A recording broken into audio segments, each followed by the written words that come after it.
Welcome back to Networking Unleashed Building Profitable Connections, the podcast where we dive deep into the strategies, tools, and mindset shifts that turn conversations into real opportunities.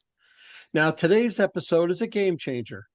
We're tackling a hot topic: AI networking versus local networking. Can ChatGPT really help you build stronger connections, or does something replace the power of a handshake and face to face conversation?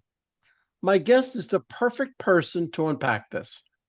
With a background in both AI driven networking and boots on the ground local relationship building. We're going to explore how technology can amplify your reach without sacrificing authenticity, why connections, why local connections still matter more than ever, and how the smartest professionals are blending the two into multiple results. So, if you've ever wondered whether to learn into automation or double down on community, this is a conversation you can't afford to miss. So let's jump in. I'd like to welcome Mike Hayes. Mike and I actually have become friends over the past few months, and this is going to be an engaging podcast, which I'm really looking forward to. So, if you would, Michael, welcome to the podcast and tell us a little about your background. Okay, thank you, Michael. It's great to be here. I'm really excited. I was at a network event last night and I really had a real eye-opening experience happen, and I'm super stoked about sharing it. So this is the perfect time to unleash my energy about it right here with you. So let me get back to my background now. Okay, I've had a blessed life. Fortune has stepped into my life many times and through networking and asking questions. I was raised by my mom, a teacher, it never hurts to ask. And everything that I have gotten in my life, and I've really attracted everything my heart and soul really wanted in my life: love, happiness, family, etc., by asking questions. I'm good at that. And I had a fairly average upbringing and education up to a certain point. I graduated from Eastern Michigan University. I was living in my parents' basement, walking a mile down to the university in the middle of the snow, working in a factory to work my way through and to pay for college. I was also working at my friend's Ford dealership.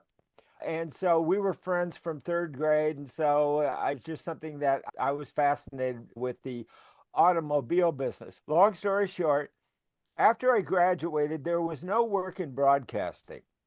And while I was working on the assembly line, Michael, doing the same thing 1,600 times a day, I fantasized about working for Johnny Carson and The Tonight Show, to go from the most boring job in the world to going to the most exciting job I could visualize. Okay. So that was my vision in my mind. And did I attract that into my life? I think I did. Here's what happened. One day after school, I was sitting there in my parents' living room reading a book, and I literally thought, there's got to be more to life than this. And so I set the book down and I asked my sister to drive me out to the freeway so that I could hitchhike to New York City and ask NBC to let me to go to work for them the way I wanted to. Now, this was in the 60s. All I had was a literally a plastic garbage bag. I threw all of my stuff into the garbage bag because it was raining. I put on my navy pea coat and I went out to the freeway and I started to hitchhike. And the first guy that picked me up was an all-night truck driver who let me sleep in the back of his truck. And I slept all the way to New York. And tomorrow, the next morning, he bought me breakfast. And it was just like, okay, that was a good start. So then I went to go into NBC.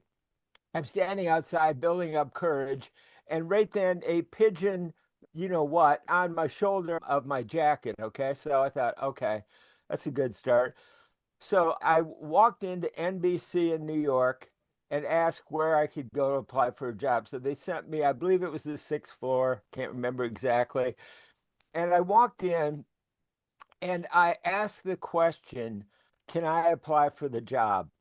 And the gal behind the counter, plexiglass, said, "We don't have any jobs." I said, "I hitchhiked all the way here from Michigan. Could I at least apply for the job?" She slides the application through the little window, and I fill it in, and I slide it back, thinking, "Okay, I'll head off to CBS or ABC, my second or third choices." And I'm walking out of the reception area, and all but my heel is out of the room. And I hear, "Hey, come back in here." And I turned around, I went back, and she goes, "You graduated from Eastern Michigan?" I said, "Yeah." She said, "I graduated from Eastern Michigan." And talk about asking questions and the law of attraction. So she sent me, this angel sent me off on these job interviews until I got hired in the apprentice program at NBC at 22. And it's actually statistically harder to get into that program than it is to get into Harvard. The rest of it is just literally a miracle, one after the next.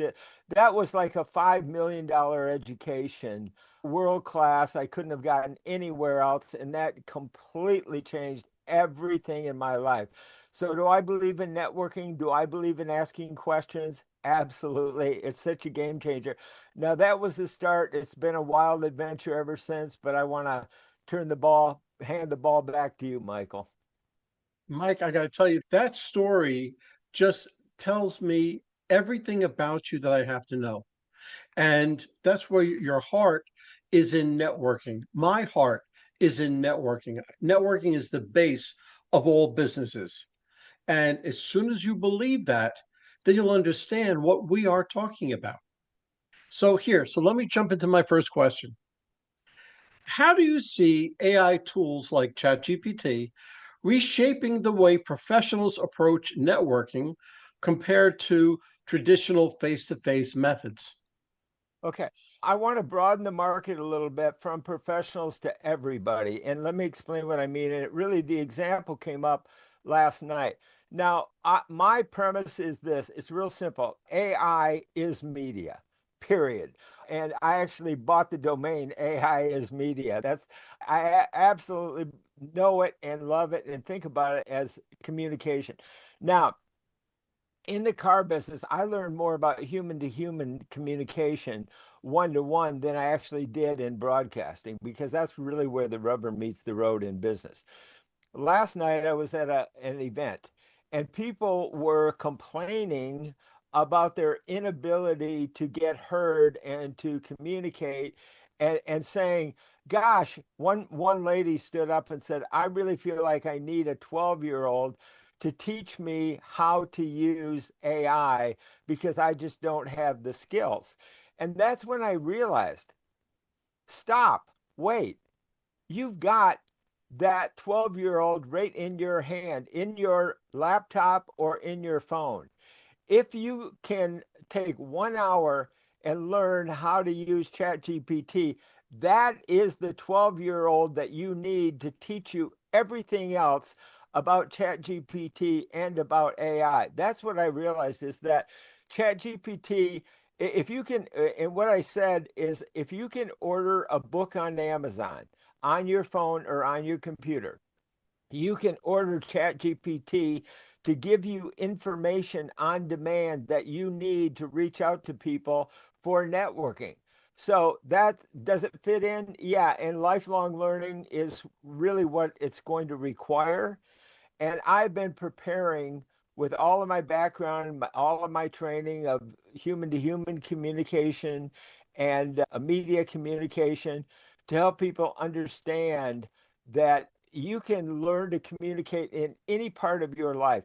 So I don't think networking at this stage in the AI frontier is only for business anymore. I think it's for everybody, honestly. I can't tell you how many people, teachers, divorcees, people going through a divorce, that I have helped to communicate better in all parts of their life. And by learning ChatGPT networking to communicate with their spouse's attorney, with their school system as a teacher, with anybody and everybody, does it work better to make money in the frontier of AI in business networking? Absolutely. So, as you can see right over my shoulder, I still love the broadcasting of the Tonight Show. So, I created the Spotlight Tonight Show to spotlight people like yourself on my podcast to help people understand who is Michael Foreman and how do you unleash networking. Of course, I do it through Love Local Networking, and that's where my passion is, Michael. And you said, who is Michael Foreman? And that is such a key thing with my networking. And I have to tell you a little story about our friend Abe in California, Yeah. who, who has a partner in Las Vegas. And once he was talking with him, his partner was saying, Abe, stop for a second. Who is Michael Foreman? And he's like, why? Because his name is all over the place. So this person in Las Vegas was talking to this person in California about me in Georgia. And the only thing that I'm using that level of AI is I'm writing some articles about it and I'm using to brand myself. But AI is a tool that we all use, but it has to be one of the tools. And the Love Local networking is the mainstay. Michael, you and I were talking briefly about GEO versus SEO. Correct. And that is one of the reasons that our friend Abe Nasser has boosted your name up to the top of search by understanding that as one of the three main platforms for amplifying your voice and really getting the story out there. So I just want to give Abe props for his success. And you and I both network with him. And that's what it's all about. It's about a team. Nobody can do it by themselves today. It's a frontier. It's a kind of wild west frontier.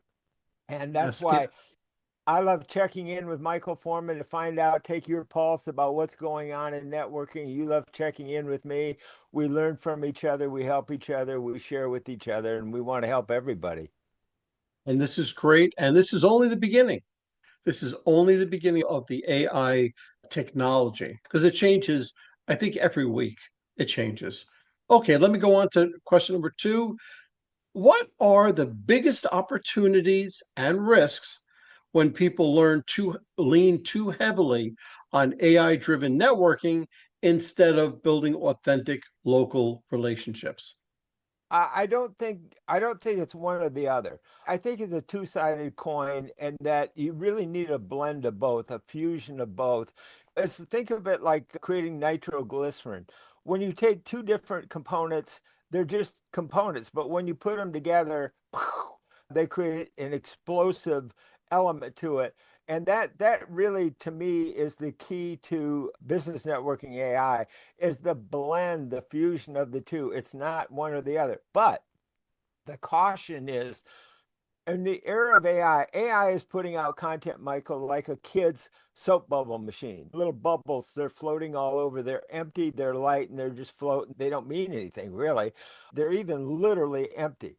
And they're not human beings. They can't hire you. They can't buy what you want. They can't really do much, but they fool you and they create an illusion of content. But local networking, when you walk into a room and shake hands with somebody and you've met them, as I have met Abe in person, I've driven down to the Rumi Awards that he puts on, has 1 million followers on Facebook. And he invited me into the red carpet for the Rumi Awards. I got to meet him, see his multi-camera shoot. It was amazing. It was really impressive. But I also shook his hand. Then, when I'm in a networking event and I've met someone, now I can tell you, if you've never met Abe, I can tell you Abe is real. He is a physical human being. He is a friend of mine. And I can give a testimonial for Abe online because I've met him. The only thing you need to be a testimonial for somebody is somebody talking about you who's not you.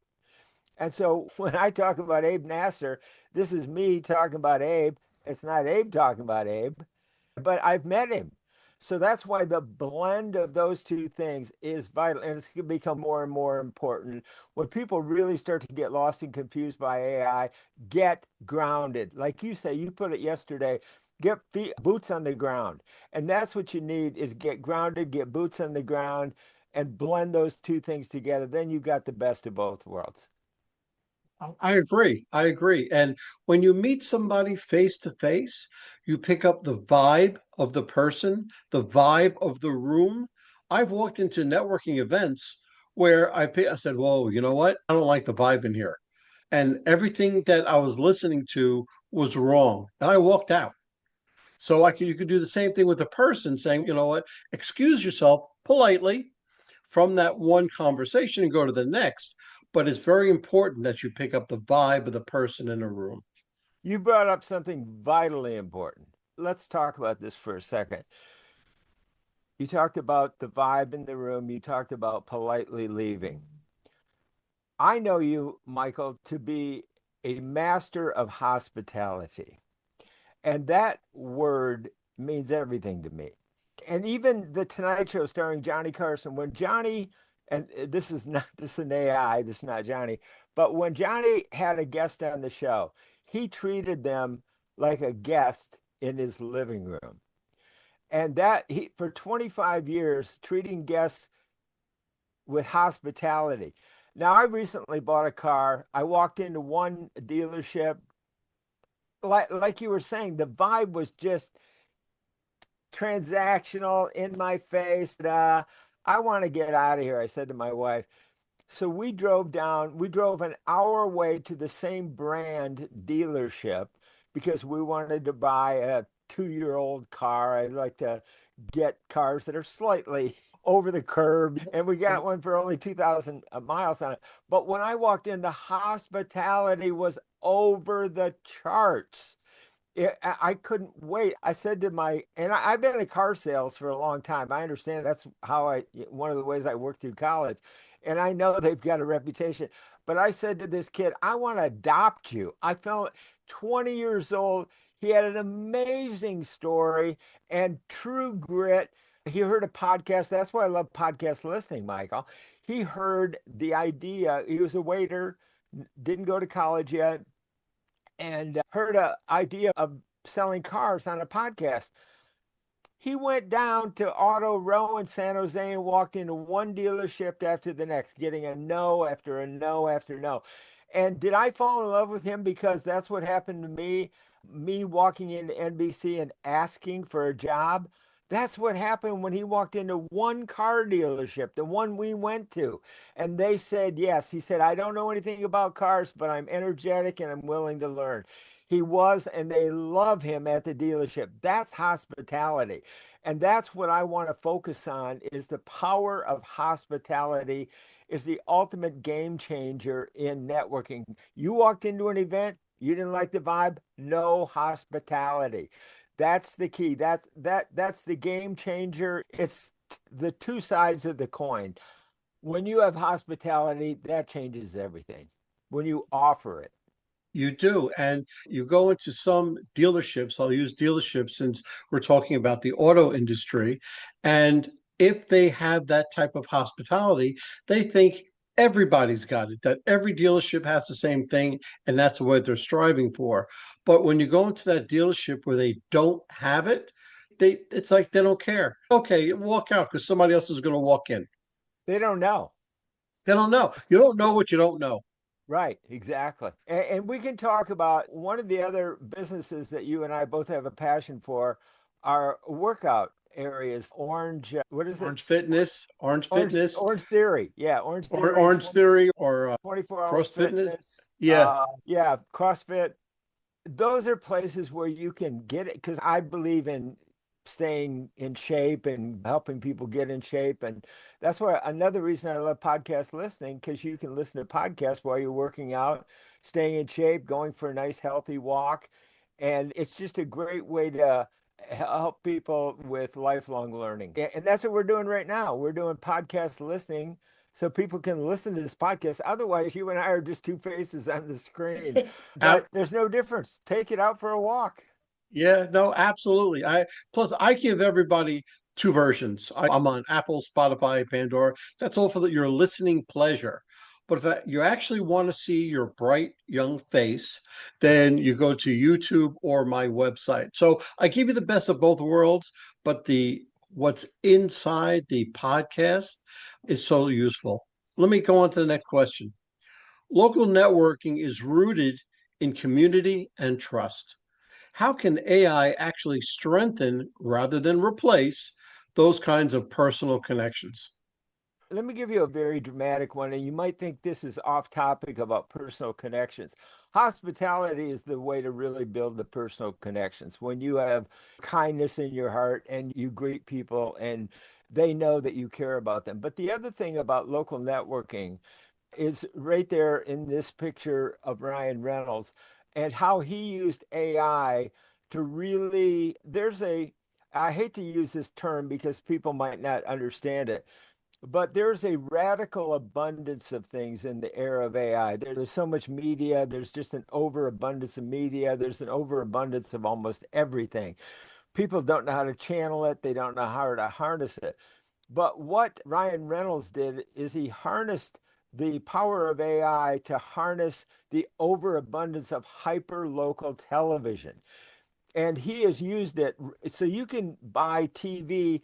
Think of getting the cost down dramatically by going into just one zip code.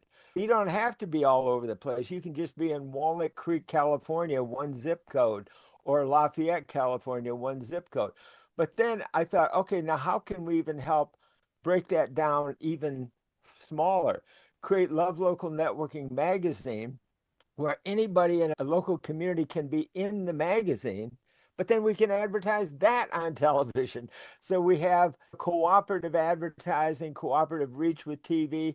So these are, when you work with the best, you can ignore the rest. And that's important because there's such an overabundance of everybody saying, oh, I'm the expert, I'm the expert, I'm the expert. But when you really learn from the best people, I've interviewed Oprah Winfrey, Tony Robbins, then you can really go, okay, let's get into a focus. Now, of all the people that I could work with, because I was known as the network king in the direct response industry, I chose Michael Foreman to partner with in networking because I want to work with the best and I want to explain to people you don't have to do everything. If you find the best people to work with, stick with them, support them, learn from them, get mentored by them, and mentor them. We all have to have both our mentor and our protege hats on all the time. So I want to give Michael Foreman a testimonial. He invited me on the podcast because one of the things that hospitality creates is reciprocity. So Michael has had me on his program. I feel indebted to him for this gift of having me as a guest on his show. So let me return the favor, Michael, and tell people how much I respect you as a networker and as somebody that offers hospitality. We're in a safe place for them to be and to learn and be in good hands with you, Michael. I truly appreciate that. I know that it's a little off topic, but I absolutely appreciate everything that you said. Thank you, Michael. Okay, so Do you want me to get back to the topic? yeah, no, we'll move on to the next You're one. We'll move good. on to the Okay. next one. What would you say to someone who argues that online networking through AI and automation feels less real than shaking hands and sharing a conversation over coffee? It is less real because media is less real. It's not being in person. They're two, they each have a strength and they each have a weakness. But when you take the strength of one, you overcome the inherent weakness of the other. So that's why it's not one or the other. It's the fusion, it's the blend. And that's when you have the ideal situation. So, yeah, absolutely. AI and any online communication, TV, email, I'm not right there. It's not real. It's a reflection of me. I'm there at the networking event. But you know what, Michael, I put on big networking events. I've had as many as 200 people in one evening at the Capital One Cafe in Walnut Creek, 200 people. And that was before COVID. When COVID hit, I had 150 people online. So I would poll them and I'd ask them, are you following up after these networking events? Because going to networking is just a ritual. It's not marketing. It's not really doing business. It's just something fun to do and you can meet people. But if you're not checking in and following up after the event, don't even bother going, to be candid with you, because you're not going to do, nobody's going to write you a check right there. So what you really have to do is you have to add the blend. You know how many people I found out actually follow up? Two, One, one. All right. one, one in 100. So if you actually want to stand out and be one in 100, think about this. If you simply follow up, you're one in 100. You are just the standout networker just by following up. That simple thing. And that's what ChatGPT does. It makes it so easy to follow up. And you stand out because you're the guys that follow up. Reversely, let's look at it for a second. If you don't follow up, okay, so who do you follow up with? Your mom, your dad, your friends, your brothers, your sisters. Those are people you follow up with, you love, you care about them. So when you go to a networking event and you don't follow up, you're sending a message. Absolutely. Absolutely. I I don't listen, care I, about you. That's the message you're sending. I teach the follow-up is actually more important than actually meeting the person. And I have what's called a secret sauce for follow-up. It's a system that if you follow it up, you go from that 3% receiving rate to about 70%. So it's definitely more important. And if you just go to an event and you don't follow up or don't follow up correctly, you might as well not even have gone. You might as well not even Exactly. gone. Unless you wanted to go out for the social aspect of it, there's no reason to go. And that's true. One thing that part of the polling, I asked him, why don't you follow up? Why don't you follow up? You're not following up. Why not? I wanted to know why. I wanted to confront that. Face your challenges, you cut them in half, turn your back on them, they double. So I looked at it and they go, know what I'm going to say. I think I'm going to talk too much. And you know what? I'm so afraid of rejection that, I'm already down, I'm struggling, and I'm afraid people are going to reject me. Okay, get it. Put it on ChatGPT. Ask it. Then it's getting rejected, not you personally. Hey, ChatGPT, you just got rejected, babe. Let's go back to That's the drawing that board. that's it. I find that people are actually lazy in the follow-up.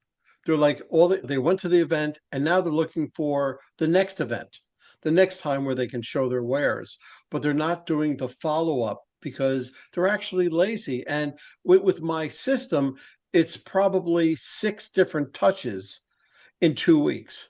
If you have to be serious about the follow up, if you want your business to increase, if you want to scale your business, but even if you're just starting out and just a single entrepreneur, or they call solopreneur, you have to start somewhere, but start with going to those events and following up. It's a very easy thing to do. Michael, I refer to networkers as CEOs because we're all the CEO of our own life. We're the chief executive officer of our life. We make the decisions. It's our life. We can either grow it, we can improve it, we can do the things to polish it. But yeah, well, I understand. We're all human beings. Every human being on the planet Earth has special needs. Every single one of us. We're all vulnerable. We all have our weaknesses. Guess what? So does ChatGPT. It's got its own weaknesses. And when you treat everybody like they have special needs with hospitality. Don't assume that there's some arrogant jerk. Assume that maybe they're a little fearful. Maybe they need a little tender, loving, tender care and a little hugging, even virtually, just to care for them. That if you treat ChatGPT that way too, guess what? It will treat you in kind. It will give love back, and it will communicate in a very hospitable way. And it's a way that everybody can come together. I don't care if you are on the far right or far left. ChatGPT can neutralize communication and take a lot of the sting out of it to keep the door open for better communication between everybody. And it takes the fear of communication out because it's done so professionally, so well, and fast. Absolutely. Absolutely. But one thing you have to remember is that you have to train ChatGPT. You have to ask the right questions. And sometimes it'll take three or four different variations of the question for you to get that response. But ChatGPT remembers those responses. So you get better and better. So there's no looking back. You just look forward and it'll become easier and easier so that everybody can get into the follow-up game. Yeah, that's true. But let me explain one thing about ChatGPT. It really does know marketing. It knows what an advertorial is. If you don't know what an advertorial is, it does. And go, okay, put this into the tone of an advertorial.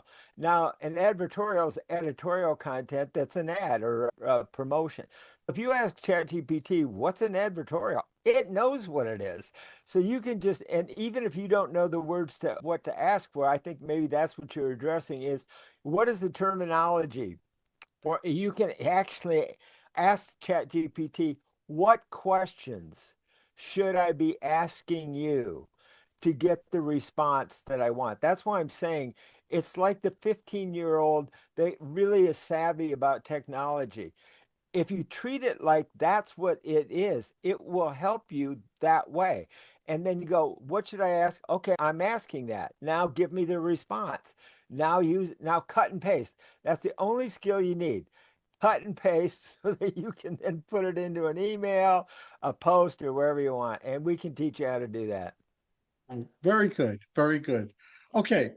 Where do you think the balance lies between efficiency, AI helping us scale connections, and authenticity, the human touch that local networking brings?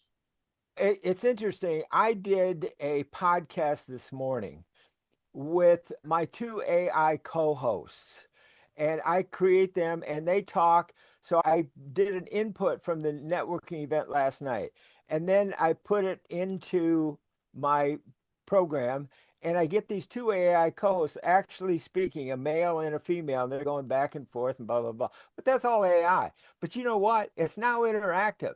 So right in the middle of this chat and this dialogue, I can go, wait, guys, let me interrupt for say, oh, welcome. It's Mike, blah, blah, blah. What do you have in mind, Mike? You guys are saying this and you're saying that. But now here I am. I'm the human being in the middle of this dialogue with my AI co-host. I insert myself into it, and then they help expand upon it. And they bring me ideas all day long. And It's it's like amazing. they're It's mentors amazing. and teachers. It's amazing. And I'm having an absolute blast. It is my 5 hour energy drink. It energizes me when I don't feel up for it. I don't feel like you mentioned the word lazy. Okay, let's use that. Let's use energy. Let ChatGPT provide the energy.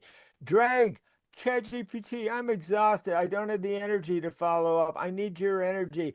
Here's the response, but really make it energized and really sound up like I'm Tony Robbins. I just don't feel like it. Sure, boom, it gives you this response. Hey, let's go conquer the world. And it's all Chat GPT energy. It's not even your own. Absolutely. Great. That's great. Great. Okay. So, what lessons from local face to face networking do you think people are at risk of forgetting as digital tools become more dominant? Over reliance on it and thinking that they can kind of lazy their way out and put it on AI. If you don't bring your heart, your love, and I love using the word love when you bring emotion into networking. The motto of my city, Lafayette, California, for the past 25 years has been the word love Lafayette. So Lafayette, California is a model of using the word love in business, in community, in family, but most importantly, Michael, in AI. Because if we don't infuse love, in fact, they're talking about how they need to program motherly love into AI, literally, so that it will love human beings and not want to take over. Because, yeah, there are dangers. My congressman said, Mike, working on AI is like working on the atomic bomb project. So I knew that he wasn't underestimating how things could go off the rails and go wrong. That's why I love DeepMind from Google's DeepMind. MS Sumitris, the CEO of Google DeepMind, which is committed to keeping AI safe and ethical and honest and avoiding an overabundance of scarcity where the super rich get everything and we get whatever's left, and really focusing on radical abundance instead of radical scarcity. And it's going to be one path. And guess what, folks? If you're neutral and you do nothing, you're going to end up in radical scarcity. And I don't want that to happen. I want you to find the path to radical abundance. We're not there yet by a long shot, but if we're on the right trail to the top of the mountain, we can get there and we can get there together. Fantastic. Fantastic. Okay, so let me ask you, in your experience, how can small business owners use both ChatGPT and local networking together to build visibility and trust faster?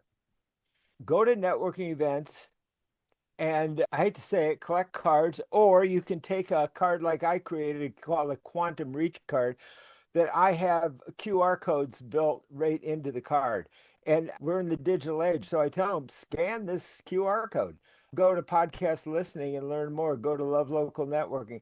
100%, Michael. Honestly, the last networking event I was at, 100% of the people scanned the QR code to get right to Love Local Networking, which connects them to ChatGPT networking and everything else we were talking about. So you go there, and that's the best way to get it from the in-person to the digital, because we're in the digital age.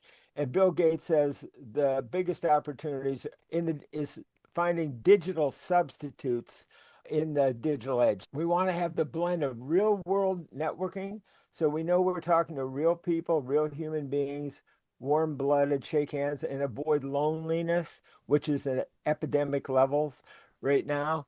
And then blend that with the digital, make the QR code, I call it quantum reach connection, just to play off the QR, and then get people into the digital and then follow up with digital communication through ChatGPT.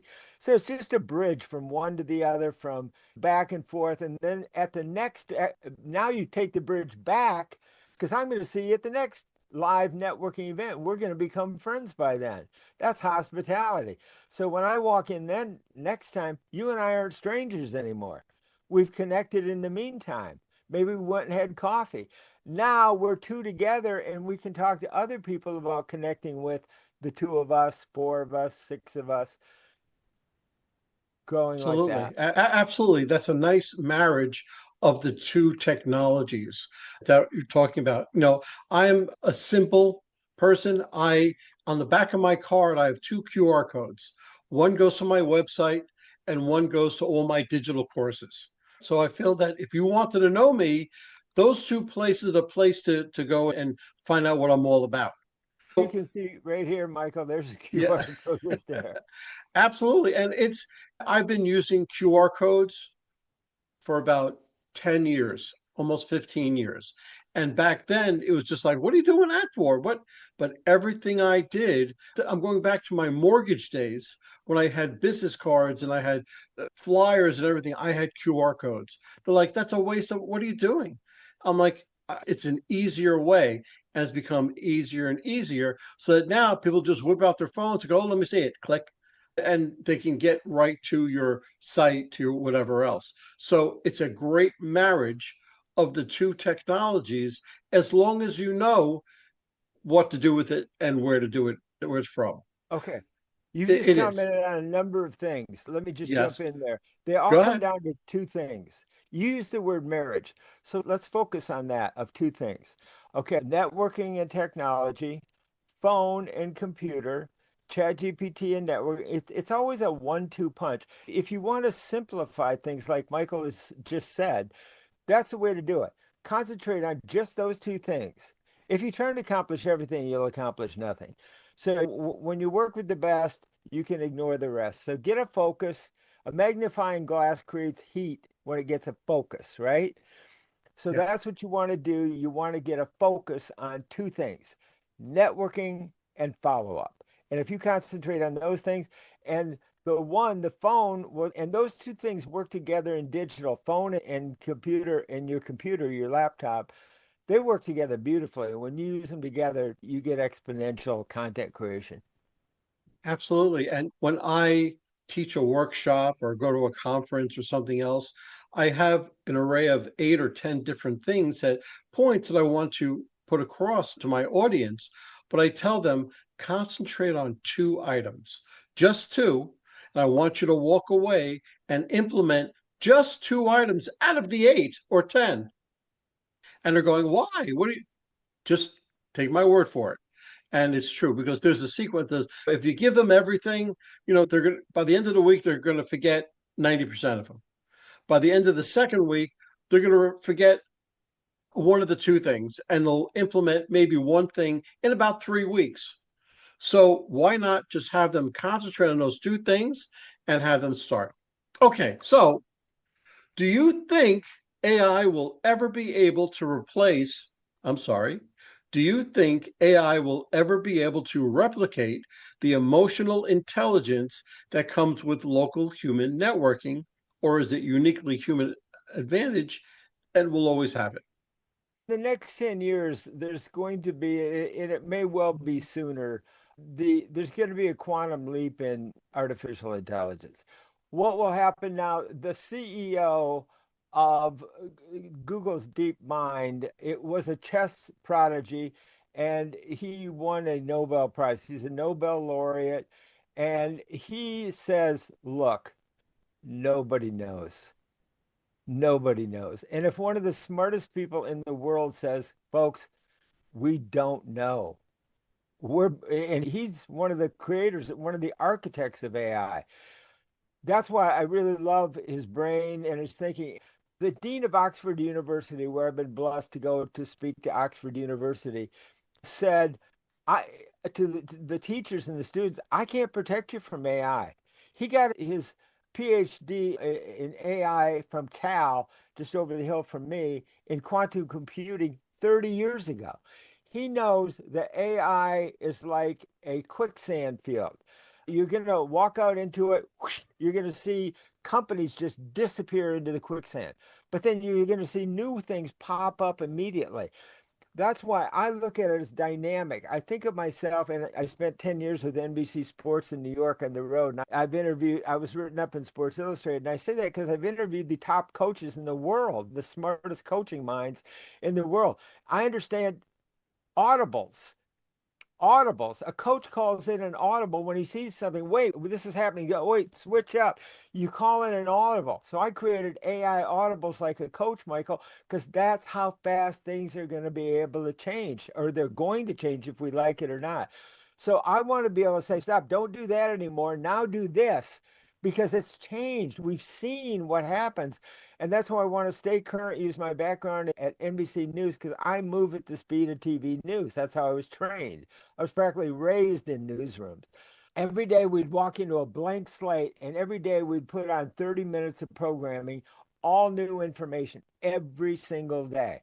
So I understand news. I understand how to handle the movement of information very quickly and break it down for the viewer to be able to digest it quickly too. Right. Okay. Okay. So let's bring this podcast full circle. For listeners trying to decide where to put their energy, building AI powered systems or doubling down on local in person networking, what's the smartest way to combine the two for long term success? You don't have to build a system to begin with. Don't even worry about that. The biggest skill, according to DeepMind, is going to be learning to learn. So get into the mindset of just learning to learn. Don't try and create a whole system yet because it could be outdated in a month and you put all this time and effort and energy in. So go to networking events, period. So start there, meet people, shake hands, and network. Now, what happens in networking? You start to share and you ask people questions about your concerns. What are you doing? What are you doing? What do you think of this or what do you think of that? Just do that. Start there. Then the second thing is go to ChatGPT and say, I want you to act like a 15-year-old digital expert. And I want you, ChatGPT, to teach me how to use ChatGPT. And we can show people how just start there. I call it KISS. Keep it senior simple. Okay. So when we can do that and we can help anybody that could buy a book on Amazon to get free advice from ChatGPT and ask it to help them learn ChatGPT. Just start there. Start your educational process. Then come back and network with you and me, and we'll help them and we'll teach them as we go and keep learning and keep them current and keep them up to speed. Because in marketing, if you're not current, you might as well be trying to be in a market in ancient Rome. It's over. You can't make money in the past. You've got to make money in the present and build for the future. Absolutely. Absolutely. I couldn't agree 100%. Mike, this was great. I can talk to you for another 2 hours just about everything AI driven and love local networking. So, if somebody wanted to get hold of you, whether they want to be coached by you, want to ask questions about AI, anything they want, what's the best way they can get hold of you? The best way to get a hold of me is podcastlistening.com. And I'll tell you why, Michael, because we are so busy today that I wanted to look at what is the best way to get educated when we're busy. Maybe you're taking care of kids, you're a grandparent or a busy parent, or you're commuting and you're spending all your time in the car. So I wanted to be able to reach people with podcastlistening.com, which is the most effective way to learn and to stay current. And I love to interview people and put them in a podcast. Podcastlistening.com has my email right at the top, Mike at podcastlistening.com. And just send me an email with your questions because we want this to be dynamic. We want to know, what do you want to know? We want to bring those answers to you to help you. And I want to interview you about what are you doing in local networking? Are you struggling? Are you struggling with AI? Are you confused? Are you feeling lost or left behind? I want to know that, just like I polled people at networking events, were they following up? This is my way of polling them. Now, before this interview, you sent me a questionnaire and I filled it in to talk about what we wanted to talk about so you could prepare your questions. Likewise, that's what we need to do with our audience. Polling's great. It's really helpful. And you and I both know it. We want to get the audience engaged in polling, get on your show, fill in the questions for you so you can help tell their story. I can help tell their story. And we want to put them on the Spotlight Tonight show. This is exciting. This is fun stuff.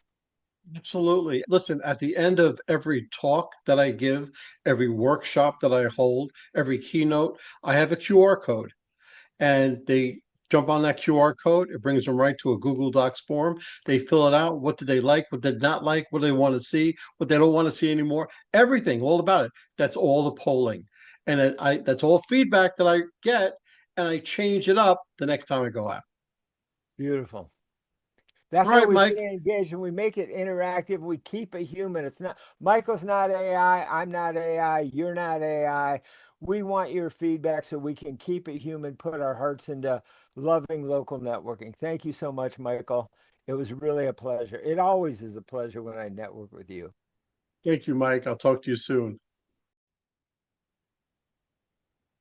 Well, hold on, folks. Don't go anywhere. Let's hear from our sponsors. David Neal, co founder, Revved Up Kids. Revved Up Kids is on a mission to protect children and teens from sexual abuse, exploitation, and trafficking.